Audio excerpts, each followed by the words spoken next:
जय महाकाल दोस्तों, कैसे हैं आप लोग। आशा करता हूँ भले चंगे होंगे, मज़े में होंगे। और यदि कोई दुख तकलीफ है तो वो इस उपाय को करने से दूर हो जाएगी। दोस्तों, दो चीज इस संसार में ऐसी है जो हमें बहुत कष्ट देती है। एक चीज जो हम छोड़ना नहीं चाहते और छूट जाती है तो कष्ट देती है। एक चीज जिसे हम अपने समीप नहीं रखना चाहते, लेकिन उसकी आभा मात्र से भी हमें तकलीफ होती है। ये दो वस्तुएं बहुत तकलीफ देती हैं। इसमें एक है आपका प्रियजन, जिसे आप बहुत पसंद करते हैं, जिसे आप बहुत चाहते हैं, जो आपकी जान है, जो आपका प्रिय पात्र है। ये आपका पुत्र हो सकता है, पुत्री हो सकती है, पत्नी हो सकती है, पति हो सकता है, प्रेमी हो सकता है, प्रेमिका हो सकती है, कोई मित्र भी हो सकता है। ये पात्र की जो दूरी है ये सहन नहीं होती है, और ये जब दूर होता है तो उसका अवश्य कोई ना कोई उसके पास रीजन होता है, कारण होता है। और आप चाहते हैं कि वो व्यक्ति हमेशा हमेशा के लिए आपके पास में रहे। आप हमेशा उसे अपने पास रखना चाहते हैं, अपना प्यार उसको देना चाहते हैं और उससे प्यार पाना चाहते हैं। ऐसा ही दूसरा व्यक्ति है जिसने आपके जीवन में जहर घोल रखा है। आप जिसकी सूरत देखना नहीं चाहते, आप जिसका नाम सुनना नहीं चाहते, आप जहां कहीं भी जाए उस व्यक्ति को आप चाहते नहीं हैं कि आपके पास रहे। दूर दूर तक आप उस व्यक्ति को अपने इर्द गिर्द देखना पसंद नहीं करते। तो ऐसा क्या उपाय किया जाए कि इन दोनों ही व्यक्तियों पर काबू पाया जाए।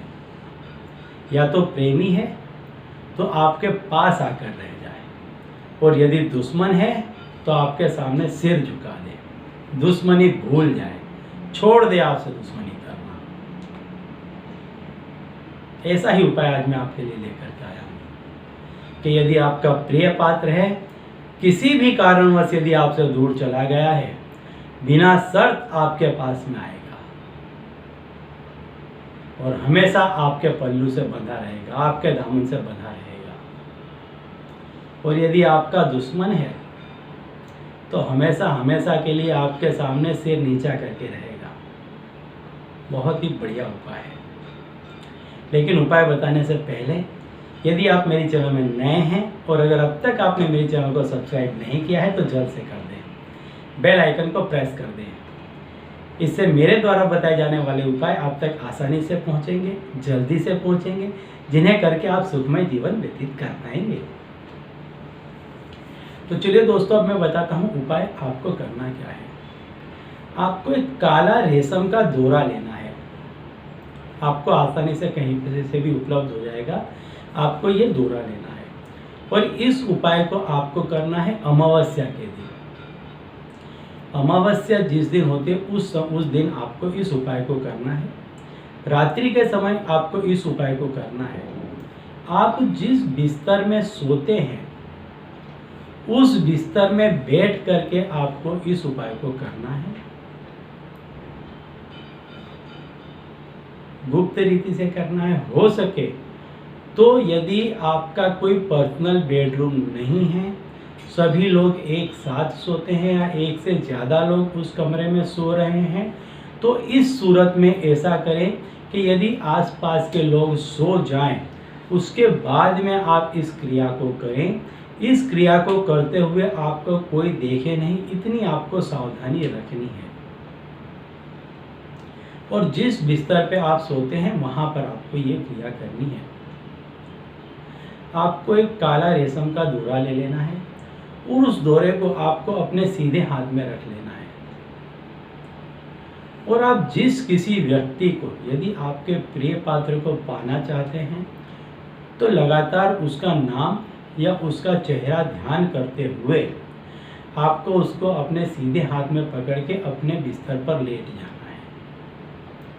और यदि आपका कोई शत्रु है तो आपके शत्रु का नाम या उसका चेहरा याद करते हुए आपको लगातार उसका ध्यान करना है कि वह व्यक्ति आपके सामने झुक रहा है, बार बार वो व्यक्ति आपसे गिड़गिड़ा रहा है, आपसे माफ़ी मांग रहा है, अपने गलतियों का पछतावा कर रहा है। ये चीज़ आपको लगातार सोचनी है। इसको लगातार सोचते रहें, थोड़ी देर तक इसको अपने हाथ में रख करके सोचते रहें। इसके बाद जब देखें कि आपका मन संपूर्ण रूप से शांत हो चुका है, तब आप उठकर बैठ जाएं और जो कोई व्यक्ति है उसका नाम लेते हुए इसमें 7 गांठें लगाएं। हर गांठ पे सामने वाले व्यक्ति का आपको नाम लेना है। प्रिय पात्र है तो उसका नाम लेना है और आप उसको जिस तरह से अपने पास बुलाना चाहते हैं, मान लीजिए आपका पुत्र है तो आपके क्या भाव हैं, आपकी पत्नी है तो आपके क्या भाव हैं, आपका मित्र है तो आपके क्या भाव हैं, यदि वो आपकी प्रेमी है या प्रेमिका है तो आप किस भाव से उसको अपने पास बुलाना चाहते हैं, उस भाव को अंदर से प्रकट करते हुए उसका नाम लेकर गांठ लगा दें। 7 गांठें इसी तरह से आपको लगानी है। 7 दफे आपको मनन करना है, चिंतन करना है और नाम लेते हुए गठान लगा देनी है। इसी तरह से यदि आपका शत्रु है तो जैसे मैंने पहले बताया, आपको ध्यान करना है कि वो आपसे माफ़ी मांग रहा है, आपके कदमों पे पड़ा है, आपसे गिड़गिड़ा रहा है। इस तरह का सोचते हुए उसका नाम लेकर के गठान लगा दें। 7 गठान इसमें भी लगानी है आपको। और आपका जो सीधा पैर है उस पैर में उसको बांध लें, उस धागे को। बस इतना आपको करना है। अब इस धागे को आप बंधा रहने दें अपने पैर में, जब तक सामने वाला आपके पास आ न जाए या आपका दुश्मन आपके सामने सिर झुका न दे, तब तक इसको रहने दें। और यदि आप इसको हमेशा रहने देंगे तो ये हमेशा आपको फ़ायदा देता रहेगा। कोई व्यक्ति आपसे, मतलब जिस व्यक्ति के लिए आपने ये उपाय किया है, वो कभी भी आपको छोड़कर नहीं जाएगा, एक। और यदि आपका शत्रु है तो कभी भी आपके सामने सिर नहीं उठाएगा। दोनों ही सूरत में आप जैसा चाहते हैं वैसा हो जाएगा। बहुत ही बेहतरीन उपाय है। यदि आपके जानने पहचानने वाले में, चित परिचित में कोई यदि व्यक्ति दुखी हो तो उसे भी मेरा ये उपाय अवश्य बता दीजिएगा, ताकि वो भी इससे लाभ पाए और उसके जो मन की इच्छा है वो पूरी हो, वो आनंद में रहे और उसके आनंद में रहने से आपको पुण्य की प्राप्ति होगी। फिर आपके नए नित्य नए काम बनने लग जाएंगे। तो चलिए दोस्तों, अब इसी उपाय के साथ मुझे दीजिए विदा और आप लोग देखते रहिए दिव्य प्रकाश और अपने जीवन में लाभान्वित होते रहिए। धन्यवाद।